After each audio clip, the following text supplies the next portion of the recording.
or well, I'm Central Time, so in 1 hour we will not go past that. And if you stay to the very end, which I encourage you to do, we've got a gift we're going to give to somebody. We'll do a drawing, and you'll get something that you can raise some money with at your next event. So please stay to the end. Hey, Shelly. Hey, Madison. Hey, Amy. How are you? Thanks so much. It's good turnout today.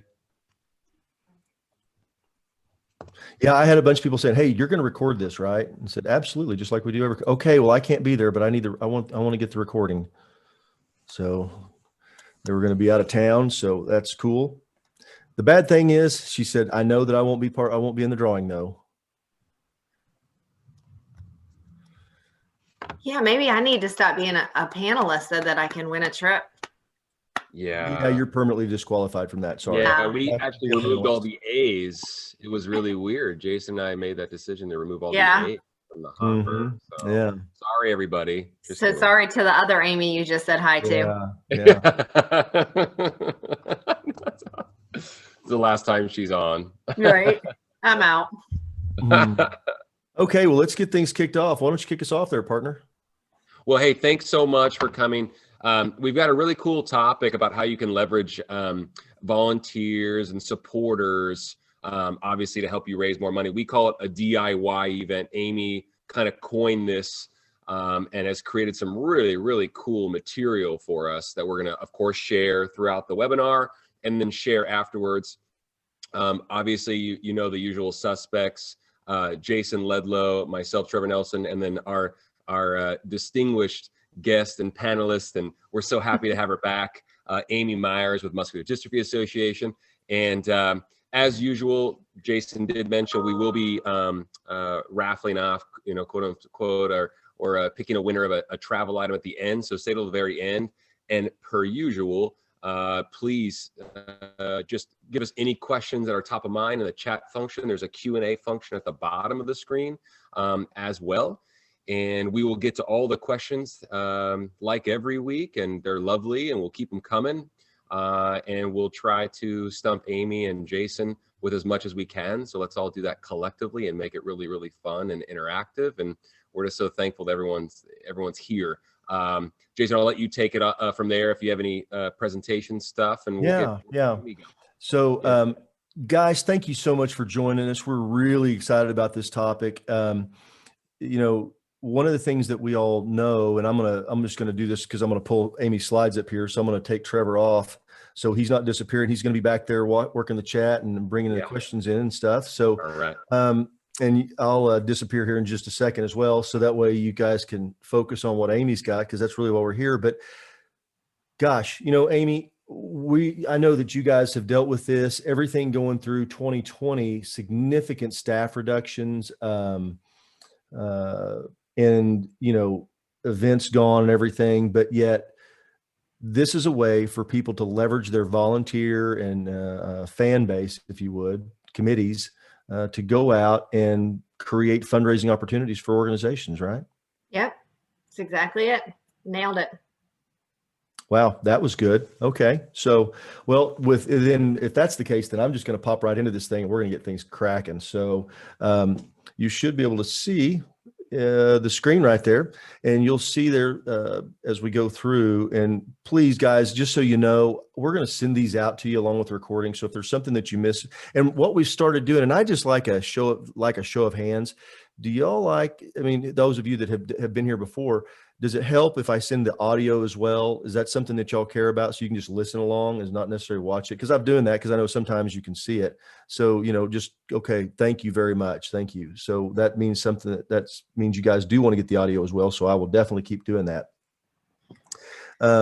So we'll just hop right in here. So no staff needed. How volunteers and supporters can raise money for your organization. And holy cow, I'm the one that has to blow this thing up. Oh my gosh. Great. Okay. Well, somebody's got to do it. It was me. Yeah. Anyway, here, let's get on with it. So DIY. All right. So, I think we all know what a DIY is, do it yourself. But really what we want to talk about today is how can we pivot and incorporate DIYs into the nonprofit world. And this is not a new thing for fundraising. there are many, many nonprofits that have had DIY opportunities for years, but I think the new shift, the new trend is more DIYs at other organizations, whether it's building on the program they've already got or starting a new DIY program, because not all nonprofits have it. And then I think, as Jason mentioned, 2020 was tough. And, I know at MDA, I mean, we went through 2 furloughs and, went from a couple hundred fundraising staff to 65. So how do you still bring in the income and do it with, way less people? And that's where we really pivoted to this DIY program. And there's, like I said, there's 2 different ways of doing it. It's adding new events that people come on board, or converting events. And, your converted events are really those ones, we all have to look at our business plans, and we all have to know, what can we handle with the resources we have? What's our bandwidth? And then you have to decide, what events do you cut loose? And I think, I speak for everyone when I say in fundraising, nobody wants to have to turn away business. But essentially that's a position we've been put in the nonprofit world, is deciding what we can handle and what we can't. And I think a really good way to not have to just cut loose events that we don't have the resources to handle, but we convert them. We convert them to do it DIY. And let these I'm going to people— stop you for just a second. Sure. Can you just explain for novices like myself, really explain what you mean when you say a do-it-yourself event? Like, really tell us what that really means. Sure. You want to go to the next slide? Did you need yes, a segue? Of course. So really and truly, a DIY fundraiser is a fundraising activity that's organized and hosted by an independent individual, an organization, or a business, a volunteer, a sponsor, whatever you want to say, for the benefit of a nonprofit. They're not officially organized by your organization. They are organized by these outside people. And essentially what you want a DIY to look like is, somebody contacts you, they want to help your organization, they want to fundraise. And typically it's going to be somebody that's connected to your organization. People don't typically just randomly call an organization and want to raise money for them. And the perfect case scenario for a DIY is, either they have the idea of what they want to do, or you give them ideas and then they run with it. They plan the event, they execute the event. If there's expenses, they pay the expenses out of the income they bring in. And then essentially what they do is they just cut a check to the organization.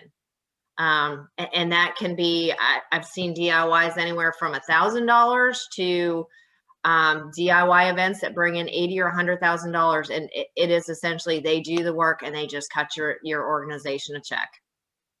So let me ask you something real quick. When you talk about organization, so I've worked with some groups who have done this, and there's one that I've been a part of, and several different, just as a guest showing up. And it started off, a bunch of guys just wanted to get together and kind of have a party. And they wanted to watch some boxing matches and, have some cocktails and smoke cigars and things like that, and just kind of have a guys' night. And they decided they wanted to raise some money doing it. And so they did. Yep. And it started off, and I think the first year, I think they gave a check for like $4,000. Because they were just trying to figure it out. Well, I know that in 2019, they wrote a check for $400,000 to the same organization. And so just how do you guys, one of the things it runs in my mind, because I hopefully this is something that's going to appeal to everyone, that the 501c3, if they're a company, do you help people facilitate that as well? Or is that something that maybe they run through your organization directly, or do you see them set up like a separate entity and do it that way? I'm going to say both. And I'm going to say both in the sense that I think it depends. One, it depends on your organization and how much you want to be involved. So there are nonprofits that may be willing to, if there's insurance that's needed, carry the insurance for their event. Or if they have software that the nonprofit uses, HGA fundraising software system, and they may let the nonprofit use it for their event specifically.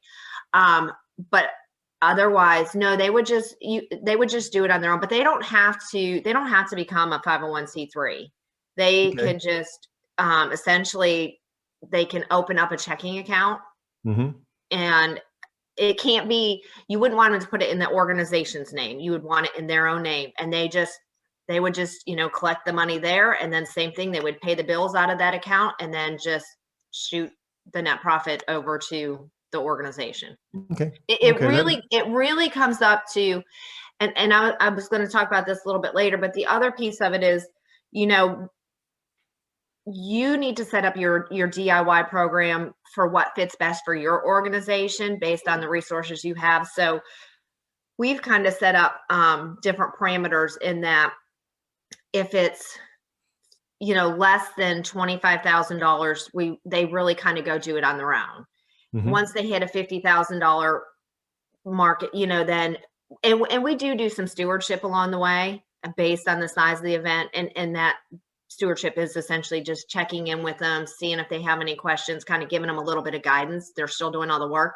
And then as the event is bigger, for example, say that it's we do have quite a few like DIY golf outings that raise over $50,000. So we will use our software. We'll let them use our software to run their event so that they can have, so essentially they would say that, we use HDA fundraising software and it has the golf program on it. We would let them use that for their event. So it really depends on what parameters your organization and what your resources and capabilities are. Okay, cool. Well, I appreciate that clarification, because I think it's just something that, it can become convoluted and everybody starts kind of questioning how they need to do it. So what you're really saying is make the decision before this happens now. And that way, when the opportunity comes and presents itself, you're ready for it. Yep. Cool. All right. Yeah, we had a couple questions come in. You guys want to answer a couple questions real quick? Sure. How does that sound? Okay.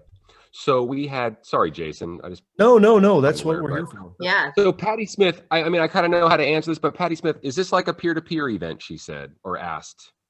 It can be. It Okay. can be, and I have a slide that shows it, but yes, it can be a peer-to-peer where somebody is just fundraising. It can be a golf outing where the individual or sometimes an individual will set up a small, their own committee, and they sell sponsorships and, single entries into the golf outing. There's some that do their own gala and sell sponsorships and tickets. So it really, and I think that's the best part about a DIY is it really can be anything. It can be like Jason said, where these guys all get together and they, watch a fight. It can be a bunch of guys getting together playing poker, and half the winning pot goes to a nonprofit, to anything as formalized as a gala. I see lots of DIY 5Ks. Which could be a combination of you sell sponsorships to sponsor the 5K, but then you also have people do peer-to-peer fundraising. Yeah. And so I see somebody we call these third-party events. Yep, DIY, third-party. Like I think we used to call ours MDA Your Way. People have lots of creative names. Yep. Okay. Cool. And of course, also we had Anna Taylor ask. So a simple form of this would be people fundraising for your cause through Facebook, maybe in its simplest form. Speak to that, maybe, Amy. Sure. Social media. Yeah, we're kind of like encompassing everything. It's a very, very wide net, so to speak. Yes. Yeah. I mean, the social media, Facebook fundraising. That's another big one. So you'll see, if you're on social media at all, you'll see. This year, like on Facebook, this year for my birthday, instead of gifts, donate to American Cancer Society or whatever through Facebook. And people set up, hundreds of thousands of dollars are brought in each year for many organizations through Facebook birthday fundraisers or anniversary fundraisers. Yeah. Perfect. And, one of the things I wanted to just say, these events, like she said, like I was talking about the one, it started out some people wanting to have a party. Now it's 600 to 700 when it's in person, obviously it'll be back, but 700 people, individuals which is typically when you have 700, it's usually about they're couples, but this is just individual guys. And they come to do it, and it raises, I mean, they sell sponsorships, underwriting. It is a full-fledged production now. It's a big event. And like I said, they wrote a check the net they raised was 400,000 2 years ago. So it's can become significant, but it also can be really, really simple. And I think the biggest thing is, part of this where I'm coming from is, what can you do? What can you put some effort into and some time that you don't have to work on? It's fundraising outsourced is really another way to put it. And that's the whole point of having these, getting this experience share that Amy's given, how she set this up. That way you guys can be ready for it, because there are groups out there that want to do this. They're looking for something to do. There's companies, there's organizations, just a bunch of yahoos that get together and say, hey, we want to do something fun, and why couldn't we raise some money while we're doing it? And so we see that happen. I've seen that happen quite a bit. I did a deal right in April of last year. Some guys were sitting there doing a bourbon tasting, and we were talking about how we could do this. And they said, well, why don't we raise some money while we're doing it? And we wound up raising like $25,000 that got matched. And we just did a Facebook Live deal. There was just 6 of us that got on Facebook, and we'd have somebody come in and do a tasting. So all those things, and the group didn't have to do anything other than they gave a video about the mission drive. They did give us that. So that was it. Yeah, it's like the easiest money we as an organization can get. All right. So this is just really, why DIY? And, the main thing, the whole event is planned and executed by a third party. It doesn't utilize our resources. It's free money. Obviously the return on investment is high. I know last year with COVID and even into this year, some organizations are really looking at their line items, and they don't want to be paying expenses. Even if it's for an event and it's making money over the expenses, they're just really watching that line item of the expenses. And so this is a way that you don't even have to worry about that. And then, requires minimal time and staff commitment. Here again, when I say set parameters, that's where, obviously you're not doing the work, but if you have somebody that's raising $100,000 for you, or maybe it was an event that in the past your staff managed and now you've converted it to DIY, you're going to want to give them support, phone calls, check in. There is a little bit of stewardship that should go with it, but it should be very minimal. And it's a great way to engage volunteers and supporters. People that are loyal to your mission, people that are bought into your mission, they want to help. And it may not be that they want to do one of the cookie cutter events that you already have scheduled. This is a way for them to engage in your organization and do something, as it says below, in an environment they're comfortable with. Not everybody's comfortable with peer-to-peer, but they may be great at organizing a party and raising, funds from it. So this allows people to kind of raise money in a way that they want to raise money and they're comfortable with. And these are just some examples of and like I said, the list is endless, but I love DIY golf and galas. They tend to yield a lot more money. And if you can find the right, and I think this is where you see a lot of more of like the groups like Jason mentioned, whether it's a company that has, they have to do as part of their philanthropic giving, they do an event, or if you have national partners with your organization, whether it's a fraternity or a sorority or a letter carrying group or whatever, they're great at golf and galas. And then, simple things, bowling parties, 5Ks, peer-to-peer, let's play. Everybody's into gaming right now. Have a gaming party at your house, or it doesn't even have to be at your house. They do all the gaming online. Everybody gets online at a certain time and you pay $20 to play and you're all part of this gaming event. The special occasions, that goes back more to, like we said before, Facebook fundraiser for your birthday, or it could be just your birthday party. I've had people that contacted me. I had a lady that she had somebody in her family with muscular dystrophy, and instead of wedding gifts, she was asking everybody to donate to MDA.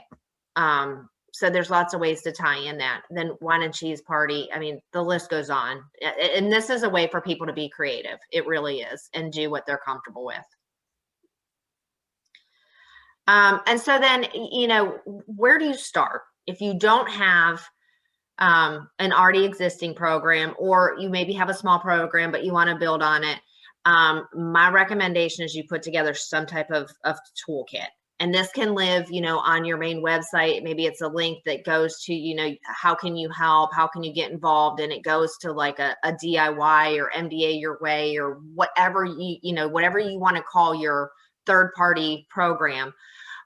Put together a toolkit. It's almost like your party in a box. They click on it and it will have everything that they need. But these are just a few things and just recommendations. This by no means is the whole list, and not that you have to keep any of this, but you know, I think it's really important to in your toolkit include your mission statement and how to incorporate your mission and your mission statement into their event. Obviously, if they're doing an event for your organization, you want people to know that that's who they're donating to and what the mission is. The more you get people to buy into your mission, the more successful an event is. It's not any different for DIY. A nonprofit fact sheet. So it's just something about your organization. You know, where's your money spent? You know, what are the beliefs? Where, you know, who do you help? Just almost like a return on investment type sheet. Some type of budget and expense worksheet, and it can be. Oh, I see. Make slide bigger. Can you make it bigger, Jason? Are you able to do that? I'm working on it. Okay. The mastermind. Stop.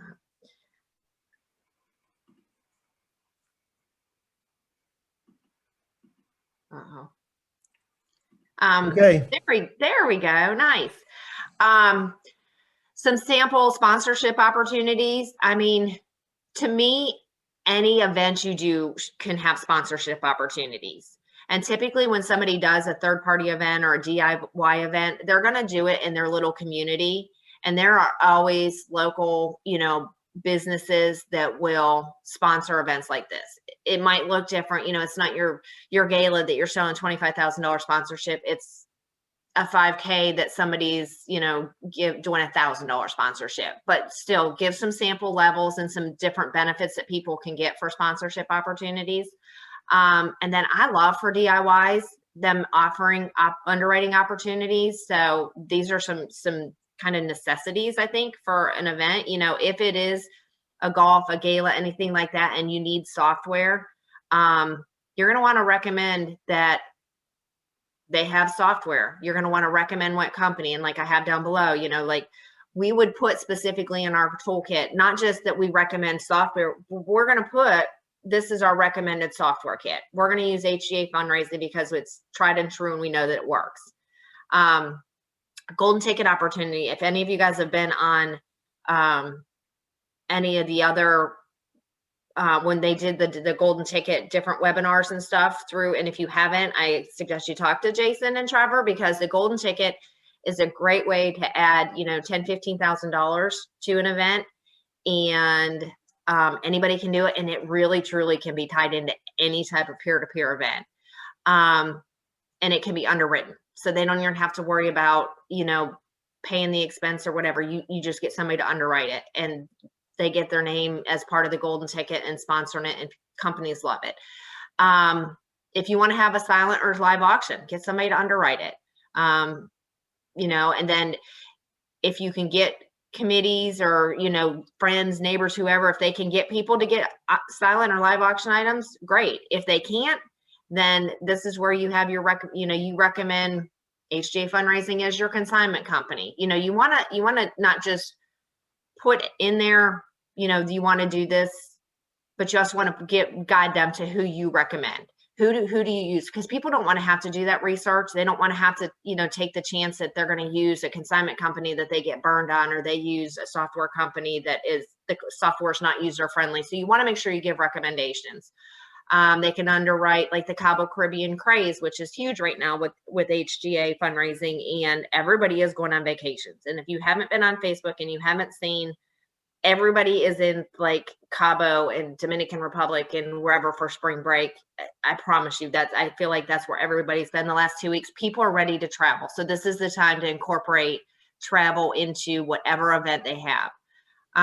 If it's a DIY that's going to require a venue, they can get somebody to underwrite the cost of the venue. And then here again, just as I said, like you always wanted the things, and I see a question, so I'm going to stop real quick. What do you mean by underwriting? So underwriting is essentially where if you know that you are doing a golf outing, your DIY, your volunteer is doing a golf outing, and they want to use software for their event, and they reach out to Trevor and Jason at HDA, and it costs $1,000. And I'm just throwing this number out. It costs $1,000. They would essentially look for a company that would underwrite the cost of that software, and then in exchange, what would happen is, so they pay the $1,000 to cover the cost of the software, and then you put their logo on the software, and they get that benefit.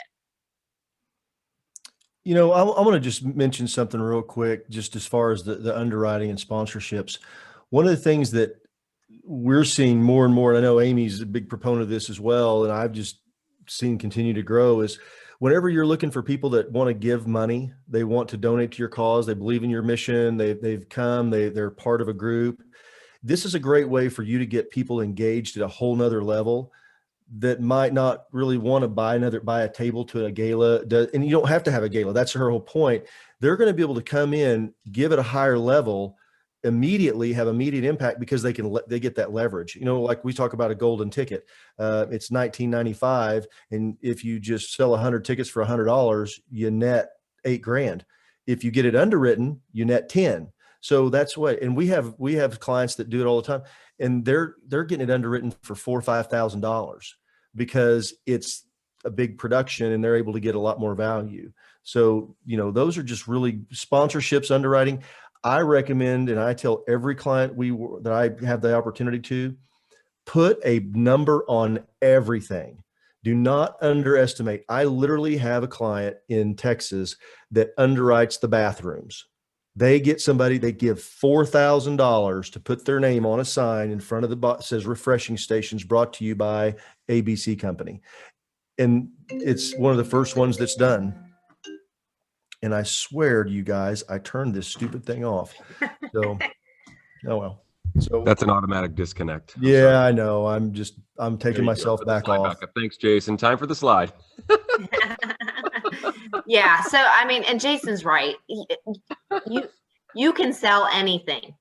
Anything can be underwritten. As crazy as it sounds, the bathrooms that's a new one for me. I mean, I've had venues and photo booths and revenue enhancers, and yeah, people will pay, even if it is your software and it's $1,000, you probably can get it underwritten for $4,000 or $5,000, because somebody's, you know, they believe in your organization, and they're going to get their logo on the software that every person that attends is going to see, or every person that participates. So yeah, so just to finish this up, you know, here again, give them a list of recommended auctioneers, recommended AV companies if they're doing something, you know, whether it's a 5K and they need, you know, some AV or a DJ or whatever it may be, or if it's a golfer gala and they need AV, or they're having a silent live auction, they need auctioneers. Give people your recommended so they don't have to go out and guess. And then marketing, just give them some simple, like, examples of social media posts, an example of a press release, a save the date that they can just plug in their information, your organization's logo so that it's correct. You don't want your logo out. You don't want them making up logos, and people will do that. So just, you know, make sure your logo is included in this toolkit. Any kind of like invitation to invite people, and all these just need to be samples that people can just go in, you know, Word document or whatever it is, where they can just go in and plug and play. And that, like I said, that is just some examples, you know, depending on how, you know, deep your organization wants to go. I mean, some companies have an application process. They want to know what your DIY or third party event is going to be, and they want to approve it because you're essentially using, you know, your organization's name. So they want to make sure that it's on a legit type of event.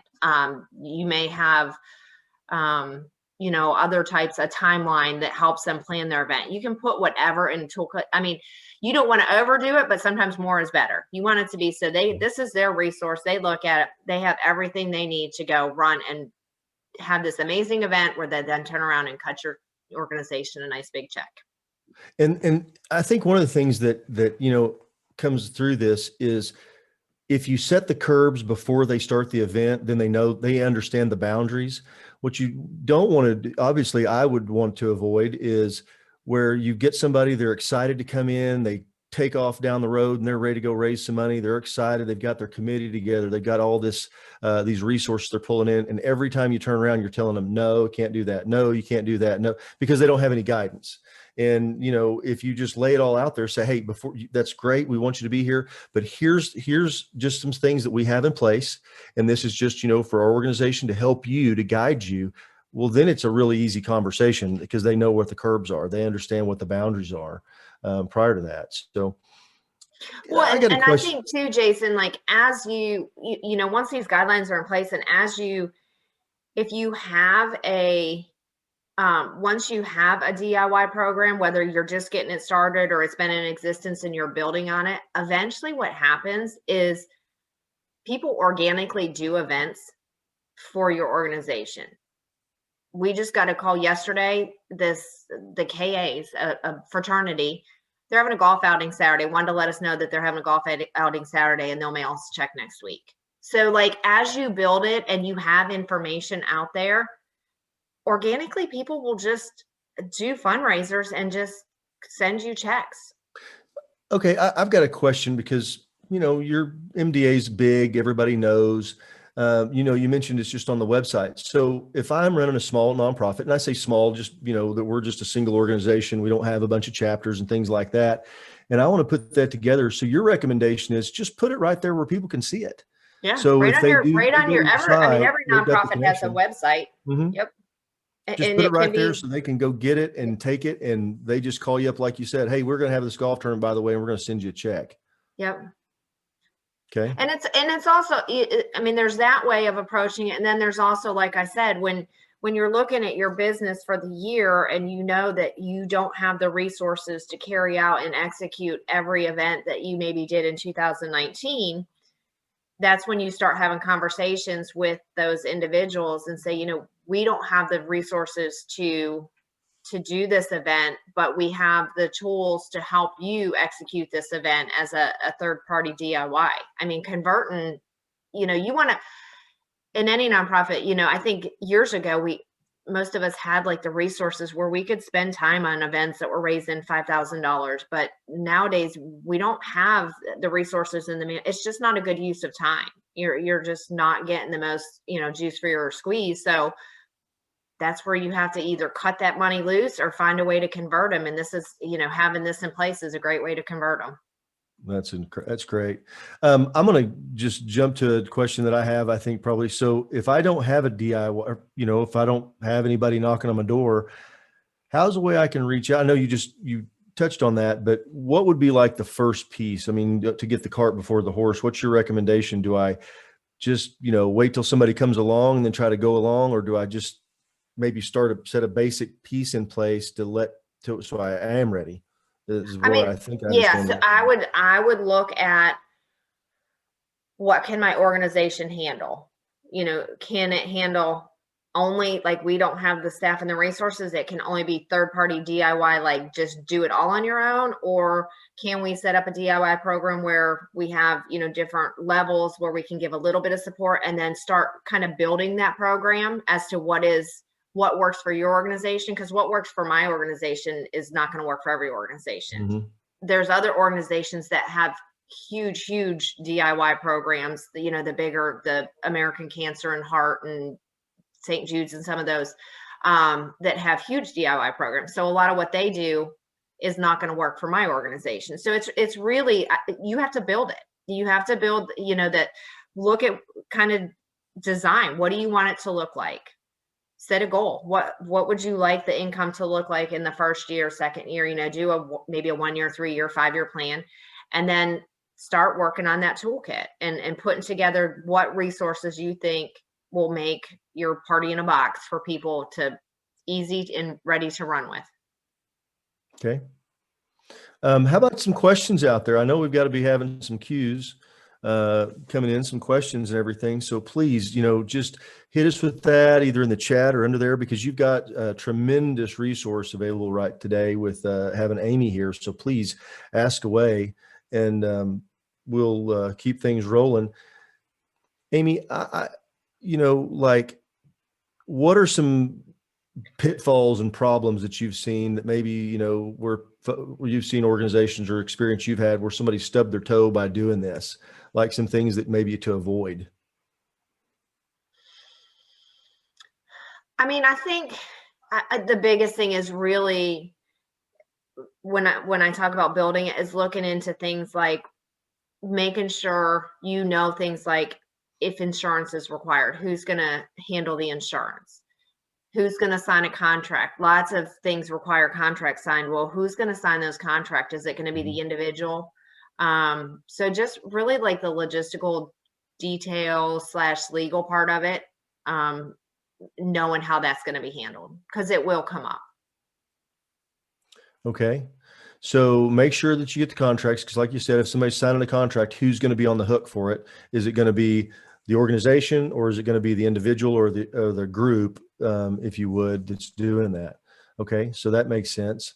And I think the other thing too is when whatever your DIY program is going to look like and your stewardship program with it, you have to stick to it. And this is a mistake I will say that we made at MDA years ago when we started having DIYs, is our DIYs became DIYs with a staff person holding their hand the entire way and doing way more work for, not to turn our nose at $5,000, but it's not a good use of a staff to put hours and hours into an event that's supposed to be a DIY, but that you're making the phone calls and you're signing contracts and you're going to meetings with them and you're doing all this work for $5,000. So really, like, whatever your involvement, as little or as much as you want it to be, that you stick to it. Because because we're kind of in a situation now where we had to tell people, like, we can't give you the support that we've given you in the past. It truly needs to be a third party. So you have to stick to it from the beginning, because it's hard to go backwards. Yeah. And I think too, one thing is they're going to take all the help that they can get from you. And if you're enabling them, it's like a kid or anything else. If you keep fixing it for them, they're going to let you fix it. If you're going to make the calls for them and get the underwriting, they're going to let you do it. And really letting those committees stand on their own, or those groups stand on their own, they'll figure it out, because they will. But it is. And that's why, like you said, you have an event that's now raising 400,000, and I've seen big golf outings that raise 80 or 100,000. It can be done, but people's nature is, if you're going to help them, they're going to keep asking until you say no. Okay. Hey, Juan's got a question. I'm not sure I understand it. I'm a 501c3 in Texas. Are there legal limits to hosting an event or dollar limit that I have to stay under? Juan, I'm not really sure that I understand, because as a 501c3, you can raise anything you want to. That's really what you want to keep in mind. 501c3 is a tax election. Yep. That's how the IRS looks at your organization from a tax standpoint. Really not any limit as far as doing that. Now, there may be some limits of what you can do, like whether we've talked about this many times on the webinars, if you can do a raffle, if you can do certain things, there's laws that you need to make sure that you're following those guidelines within your particular state, because they're all different. But as far as any limits for you hosting an event, I don't think none that I know of. I mean, and Amy raises a lot of money. So, it's the same thing. They're a 501c3 too. So it's really, there are no limits. And obviously organizations, obviously organizations all around the country that raise millions, if not billions, that fall under the same designation. So any other questions out there? Okay. I want to just, please don't hesitate to reach out with those questions, because I want to kind of present this in a way that just something that came up just recently. He's actually on this webinar. One of our associates, Mark West, is down in New Braunfels, Texas, and he was working with an organization that was really trying to establish some fundraising, and they, gave they were trying to get their their funding foundation really set. And one of the ways that they're doing that, and Mark took this to him and said, look, here's some fundraisers in a box. Here's some easy to do, like Amy mentioned the golden ticket. You know, here's a mechanism. Somebody comes, they say, hey, look, we're an organization. We want to help you guys raise any money. You got any ideas? Yeah, sure. Here, take this, go out here and do a golden ticket. You can do it on social media. You know, you sell 100 tickets for $100. We'll pull the deal. They win a trip that's worth $4 or $5 grand. You net $8,000 and away you go. They're like, yeah, that's perfect. And down they go. Because in addition to that, they wind up getting more gifts, and it creates more opportunity for donor that expands that base. And so just having some things like that, like she mentioned, and we're going to send some resources, I think, Amy, if that's okay. You sent one to us for the golf, the do-it-yourself golf event. And it's a lot of information. We'll share that out with everybody that's here. There are some, giving them the playbook basically is what Amy does. They say, hey, we want to have a golf tournament. We don't know what to do. Here you go. Here's your playbook. Here's what you do. And it could be one that you've already done. You already have the playbook. You're just basically handing it over to somebody else and let them go run with it. So, any other ideas, maybe just off the top of your head, Amy? And if somebody out there's got one you'd like to share with the group, we'd love to do that. We'd like to do that. Yeah, I saw somebody post that they call theirs third party. So it would be interesting to see how many people actually have DIYs as part of their organization right now. Obviously, it's an underutilized strategy. Yeah. Yeah. It is. I also like that there's a trend, there's a pattern with everything that we're discussing week after week after week, which is, and the way you bolded it eloquently on the slide, just keeping it simple. Jason just alluded to the fundraiser in a box. Here's just an idea in a box. This will work here, add this, it'll raise 15 grand at your next event. It's really, it can be quite simple if we keep it that way, but you need these practices, you need this dialogue, you need to hear these ideas, of course, to spark that interest. But I just love the pattern because I think that's where everything's headed, right? Let's just keep it simple. We keep it simple, we'll raise money. Amy said she raised her hand and we currently have a DIY as part of our organization. Oh, that's great. That's great. Well, one of the things that, I think that the point is, That's awesome. One, you talked about doing all your own fundraising. I think this is supposed to do is exactly what it is. Obviously, is which comes first, the chicken or the egg? Well, I need more funding so I can increase my staff, so we can do more, fundraising, provide more services, whatever that may be. But then to get the funding, we need more staff and more services. So which way to do it? This is a shortcut. This is a very simple way where you can go make that happen to get this done. These are just, because I know I talk to organizations all the time, and there's always somebody out there. It may be not in the 25 or 50, it may be in the $5,000 or $10,000 range. Hey, we'd like to do something. We're wanting to do a walkathon. We're going to do it at our company. Hey, it's a sorority. They're doing something. They're looking for places to go send money to. I literally have seen groups saying, hey, we're going to go do this. We want to do something. We want to give the money to somebody. Who do we give it to? Well, you can't just go give money away to the individuals. So there's a cause, and your cause may fit what they want to participate with. You have to let people know that this is a thing we have. We're here. We're ready. We're set up, ready to go. And that's, I think, Amy's point to saying all this and sharing all this information is that it's right here, you guys. There are people out there that want to do this. This is not something you've got to go beat the bushes and spend a lot of time. It's just be ready to receive, being prepared, being in that, what I call an equal opportunity receiver. And, this is okay. Like right here, wait, I want to make sure I read this. Local chambers to partner with the prize. That is a fantastic idea. They did a Christmas parade party, and one of their members did the food, and they split the money. There you go. It's just stuff like that. There's so many ways that you can reach out there. Somebody asked, they said, hey, we're a very small nonprofit. How many $100 golden tickets would I need to sell? The whole idea of the golden ticket is you sell 100 tickets for $100, raise 10 grand. And then, and you can do this with anything. You don't have to use one of our trips. We have something packaged up. We call that, it's worth $4,000 or $5,000, but we sell it for $2,000. it brings $4,000 to $5,000 at auction all the time. In fact, we had a group, they just this past weekend using it raised 10 grand net money. So that was net to them. And it sounds like, well, gosh, I got to go sell 100 tickets.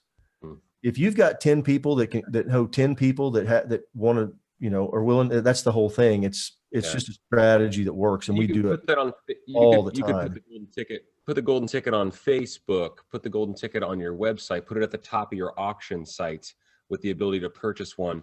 We're constantly surprised. I don't know if the individual that is on the webinar right now that did it, but they sold 100 tickets before the event even started. Yeah, she did. It was they blew right through it. Yeah. Well, here's something Mark just brought up, and he said, you know, he's down there, like we said, in New Braunfels, in Texas, and he said many of the realtors, they do their own DIYs, so they do it within that realtor group, and you know, they'll rotate whoever the benefiting organization is. And the examples are, they do golf tournaments, 10Ks, cornhole tournament, you know, the beanbag game. It's just stuff is out there. And one of the things that you guys we're going to send all this stuff to you. So literally for, you know, you got to do the parameters within your organization for your, you know, rules and things that how your organization's set, but copy paste, put this out there, put it up on your website, and let people come to you to do it. Yeah, so, Jill, that's a great point about utilizing the Chamber of Commerce. Jason already alluded to it, but there's 70 nonprofits in our local chamber, and of course, those chambers are willing to help. Another great option would be Rotary. It's kind of similar, kind of on the same plane, if you will. So another way to twist the dial there. And then, you know, Patty, if you don't get the golden ticket underwritten, our break-even point essentially is about 20 tickets, right? So that's what we utilize. I hope you don't mind me mentioning that, but that's our break-even number, and that's very easy, very, very easy to achieve. The best way to do that is go get it underwritten. Go find a sponsor that you know that loves your organization, that's already given to your organization, and say, hey, I know you could, you know, and hey, we've got this opportunity to go raise $10,000. We've got a $2,000 trip that's worth about $4 that we're going to sell 100 tickets for $100, raise 10 grand. We would love for you to come on and underwrite it for us. Yeah. Would you be willing to do that? And I bet if you, I did mention that you both are the underwriting gurus. I meant it, and it was supposed to be funny, but it's also the reality. And we keep once again, another pattern. We keep coming back to the underwriting part. Right, of fundraising. You know, another thing, your donor base is your leverage as well when it comes to that. If you have a donor base of 10,000, there really isn't a number that you can assign necessarily that wouldn't make sense, right? So if you want to get the golden ticket, Jason always alludes to this, if you want to get the golden ticket underwritten for $4,000, do it. They're going to get their brand. It's all brand. It's all shine. It's brand awareness for them, especially if they're local, right? And then Amy said, she alluded to this about the software. If the software costs $2,000, that doesn't mean you have to get it underwritten for $2,000. You can get it underwritten for more if you like. The value, the value is in your bandwidth, right? And I think that's another lovely pattern that we're seeing every week, because we keep coming back to these same, you know, scruples, if you will, of fundraising, which I think are not necessarily ignored, but they're definitely underutilized by some. Well, the most powerful fundraising tool you got is right here. Good call. Absolutely right here. It's the people that you know that you can pick up. And I'm talking, when I say, I know that you guys have, you know, y'all are professional fundraisers, but I'm saying that your committee, your board members, everybody's got contacts in their phone that will flow through this. You know, do an exercise with them. We call it a people exercise. Mark actually did one with this organization I alluded to earlier yesterday, and they found about $250,000 worth of giving potential that they all had in their phone in about 30 minutes. It's an incredible way to do it. And most people, it's right there. And the same thing with do it yourself. I mean, you know, just getting that information out there, sharing it with people, talking to them, the underwriting piece of it, all of it. So, hey, I want to. Well, and I think too, you mentioned, you know, like the $5,000, like with DIY, $1,000, $5,000, those add up. You don't have to look for that 100,000 DIY. There's, you know, so many people that want to help organizations that those 5,000, 10,000 that adds up. I mean, I know like right now we've got $750,000 in the pipeline for our DIY program. And I assure you, most of those are $5, $10, $20,000 events. They're not big. And as I told you, there was an event that I was just talking to in 2019. They wrote a check for $400,000 to the organization. The first year they did it was $4,000. They literally, they did this thing. And at the end of it, they did because they really didn't know what they were doing.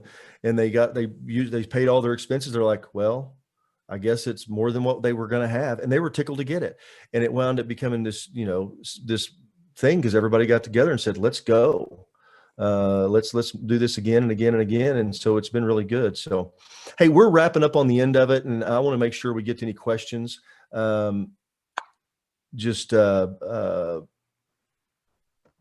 Anybody have anything else that they want to do?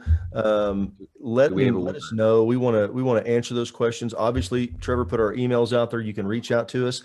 We'll follow up with this. And here in just a second, we're going to do a winner to see who is going to be the lucky winner today for that awesome opportunity that you can use for your very next DIY event. No, I'm just kidding. Yeah, put it in your DIY event if you've got one. We don't care. We want you to raise more money. That's kind of our deal. And so I will tell you, getting one of the vacation packages, like the Caribbean or one of them, and putting it at a fixed price and just selling the heck out of them at DIYs works very, very well. Yeah. You want to share a recent story, Jason, about that? Which one? We've got several. About the craze. Oh, so yeah. If you missed last week, if you were there, we talked about the craze, which is where you take one package and you sell it multiple times. There's some timing to it and everything and some things to do it. We had 2 organizations last weekend raise $35,000 net dollars by using the craze. Unbelievable return that they got. Now, I wouldn't say that was, one of the organizations raised $23,000. So incredible return. I want to just tell you, that's not, we always say, you're going to raise 6 to 10 doing it because we want to be conservative, but just so you know, it's out there. And it definitely works. Hey, we've got a winner. Okay. And you I'm just going to announce it. Elizabeth Shorting. Shorting, congratulations. You are going to receive, and I will follow up with an email with the information on it, a next trip that you can use in your next fundraiser to raise more money. As always, we are always so happy that you guys could be here. Thank you so much. If you have any questions, please hit us up for them. We're here to help. If you need some more information, I know Amy's always available and or willing. That maybe not her. I don't want to talk about her availability. She's always willing. I'm just sitting around twiddling my thumbs today. Yeah. So please do that, but reach out to us anytime you can. And again, we appreciate you being here. Yeah. Thank you so much. Thanks for the feedback. And yes, of course, congratulations, Elizabeth. Thanks a ton, Amy. Jason, as always. Yeah, she's the best. As always, this is lovely. We'll do it again very soon. Next Thursday. Next Thursday we'll be here. So, we're very consistent. Yeah, great time. Always Thursday, same time, same place. Yep. Yeah, that's awesome. You guys have a great weekend. Have a lovely Thursday. Have a lovely Thursday. Thanks so much. Bye, guys. Bye-bye.